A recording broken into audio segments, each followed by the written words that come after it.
शक की बीमारी जिसके अंदर है, उसके पास दुखों का समंदर है। शक इंसान को कहां तक ले जा सकता है, या फिर यूं कहे कि शक कहां तक आपको बर्बाद कर सकता है। शक एक तरह की मानसिक बीमारी हो सकती है, जिससे वह इंसान न जाने किन किन मुसीबतों से घिर जाता है। इसका जीता जागता उदाहरण है मास्टर अरविंद। मैं अरविंद को बचपन से जानता हूँ, और शायद ही कोई ऐसी कोई स्किल होगी जो अरविंद की ना आती हो। अरविंद एक होनहार लड़का था। वह हमेशा क्लास में फर्स्ट क्लास से पास होता था। स्कूल में मास्टर भी उसकी तारीफ किए बिना नहीं रह सकते थे।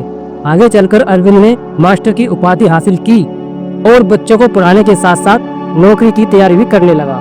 किंतु उसके मन में हमेशा शक बना रहता था कि वह कभी कामयाब हो पाएगा या नहीं। बस उसके मन में ये बात एक प्रकार से घर कर गई।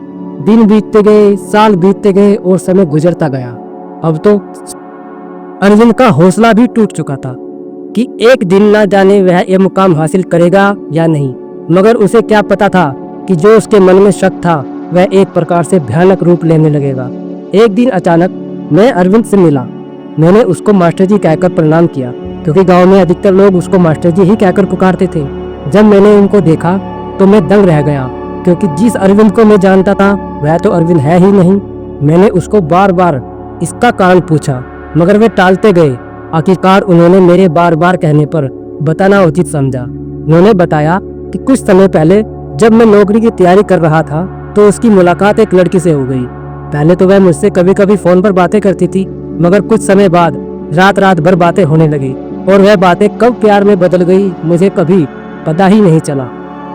और जो मैं नौकरी की तैयारी भी करता था वो भी नहीं कर पाया। लगभग 3 साल हो गए थे हमारे रिश्ते को। जिंदगी एकदम से बढ़िया गुजर रही थी। मैं सोचता था कि मैं अगर लाइफ में कामयाब नहीं हुआ तो क्या प्यार में तो कामयाब जरूर हो जाऊंगा, लेकिन मैंने कभी पहले प्यार के बारे में सोचा नहीं था।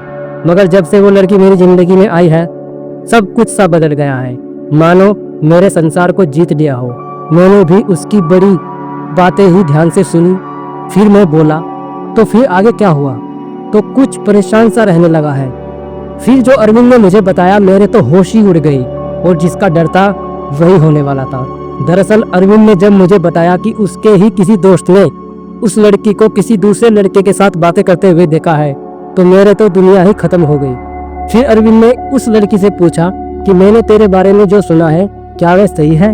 लड़की की बातें सुनकर तो ऐसा लगा कि ऐसा कुछ नहीं है, मगर न जाने मुझे ऐसा लगा कि वह मुझसे कुछ छिपा रही हो।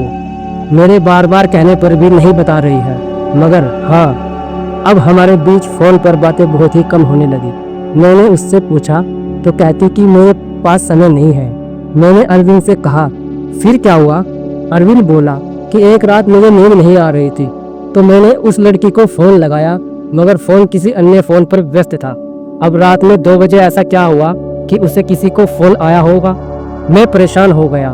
फिर मैंने दोबारा फोन मिलाया तो फोन बंद आया। बस जब से ही मेरे माथा ठनका। अगले दिन फिर उस लड़की से मेरी बात होने लगी, तो उसने मुझे कुछ नहीं बताया। अब मैं और ज्यादा परेशान होने लगा। मुझे रात रात भर नींद नहीं आती थी। मैं हर वक्त उसके बारे में सोचता रहता था, किंतु कुछ भी समाधान खोज नहीं पा रहा था। अब मेरा शक इस कदर बढ़ने लगा कि अगर वह किसी और से भी बातें करती तो मैं परेशान हो जाता। खाना तक भी नहीं खाता था। हर वक्त उसके पीछे पीछे रहता कि मुझे उसके आशिक के बारे में पता चल जाए। आखिरकार वह एक दिन आ ही गया जिसका मुझे इंतजार था, और मुझे उस लड़के का पता भी चल गया। फिर मैंने अरविंद से कहा कि जब तुझे उसके बारे में सब कुछ पता चल ही गया तो उसको छोड़ क्यों नहीं देता? तब अरविंद ने मुझसे कहा कि बिल्कुल छोड़ देता, मगर एक दिन फिर दोबारा से हमारी बातें शुरू हो गई जैसे पहले थी, और उसने मुझे विश्वास भी दिलाया था कि मैंने तुम्हारे सिवा किसी और से प्यार नहीं किया।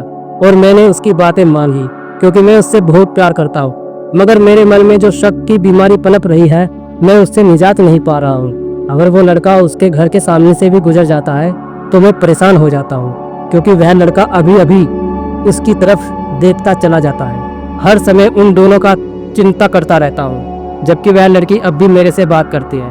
मगर न जाने ऐसा क्यों लगता है कि वह मुझसे अब भी धोखा दे रही है।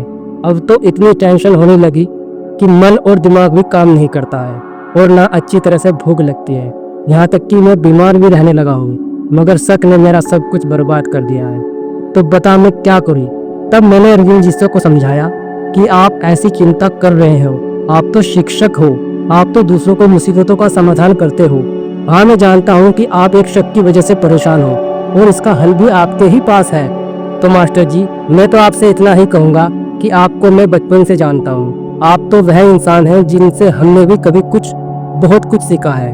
तो दोस्तों, कैसी लगी आज की हमारी ये रियल स्टोरी? इस स्टोरी का अगला भाग मैं लेकर जरूर आऊंगा और आपको बताऊंगा कि आखिर मास्टर अर्जुन जी ने अपने इस शक पर विजय पाई है या नहीं।